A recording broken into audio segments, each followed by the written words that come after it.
What's going on, Packers fans? Aaron Nagler here, looking at the free agents to be along the Packers roster. Now, this won't be an exhaustive look, but some of the bigger decisions that Brian Gutekunst and company are going to have to make heading into the offseason. Who's going to be back? Who's going to be gone? Let's take a look.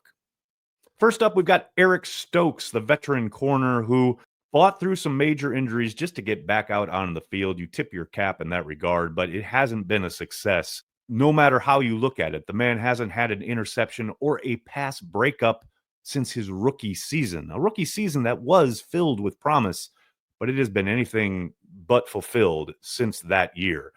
No doubt the injuries have robbed him of some of the explosiveness, but you've seen a guy who just has not taken to the pro game the way you would hope a former first-round selection would. Was in a bit of a battle this camp in the first part of the season with former seventh-rounder Carrington Valentine.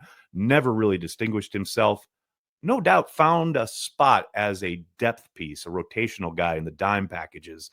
But if you're talking about bringing him back, the only way I see that occurring is if he agrees to a veteran minimum deal.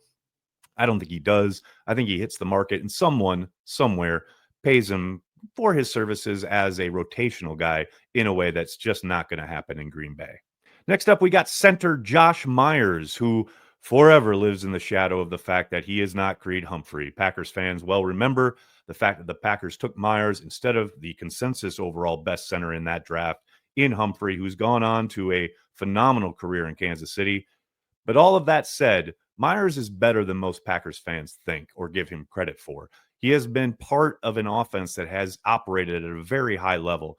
And a big part of that is due to his work pre-snap, let alone after the snap of the football.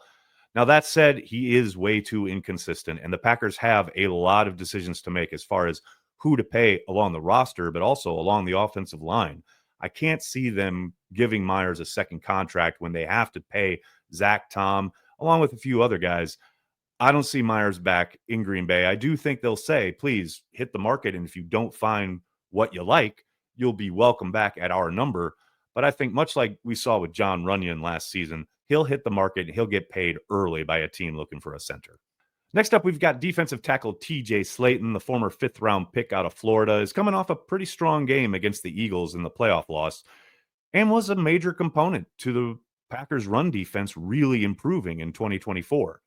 Now, that said, he doesn't offer a whole lot when it comes to rushing the passer, creating havoc, shooting gaps against the quarterback in the passing game, which is what this scheme is supposedly predicated on. Stopping the run on the way to the quarterback, as we heard all summer long. That's not really Slayton's game. He does do a great job of controlling the line of scrimmage, eating up blockers, even playing on the other side of the line of scrimmage. I do think the Packers make an overture here. I think it's up to Slayton whether he wants to stick around, because I do think he'd find a pretty sweet deal out in free agency.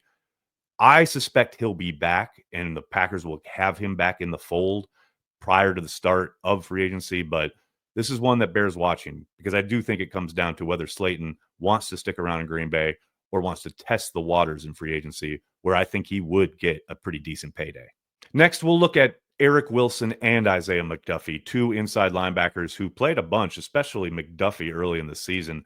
Now, we saw Edrin Cooper come on and eat into those snaps as the year went on. Clearly, Wilson in particular is a depth piece. I do think the soon-to-be 31-year-old will be allowed to walk. I think McDuffy clearly knows the defense, has been productive, has a good relationship with Jeff Hafley. I think there's a decent chance he's back on a team-friendly deal. But just because Wilson might go out the door doesn't mean he'll automatically find something to his liking. I think there's a chance that he's back after he wades through the free agency waters. Next up, how about Andre Dillard, the offensive tackle who, totally honest here, I thought was a bad signing at the start of it, simply because of the stuff he put on tape in Tennessee last year. Had no idea what the Packers saw there. I know they liked him coming out of the draft, but really didn't feel that signing at the time. But I'll tell you what, he looked pretty damn good this summer once preseason started. Even early in camp, it was a little questionable, up and down, etc. But he really seemed to hit his stride come the late part of camp into preseason games. There's a reason they kept him around coming out of training camp. Wasn't really ever called into service this season because Walker and Tom stayed healthy. I do think there's a chance they offer him some kind of vet minimum / team friendly deal. And if you're Dillard, I think you try to stick around for another year or two, put some more good stuff on tape in the preseason and or whenever you're called upon, and then maybe find one big deal later on down the road, a year or two, when you are offered another free agent opportunity. I don't doubt for a moment this is a position that the Packers will continue to look at in the draft, maybe even in free agency. But I do think there's something to be said for a guy that you know who's been in your program for a year and that you can get on a probably pretty team friendly deal. Next up, we've got the kicker, Brandon McManus, who I know the miss in the playoffs is probably fresh in people's minds, but that was only one of two misses all season long.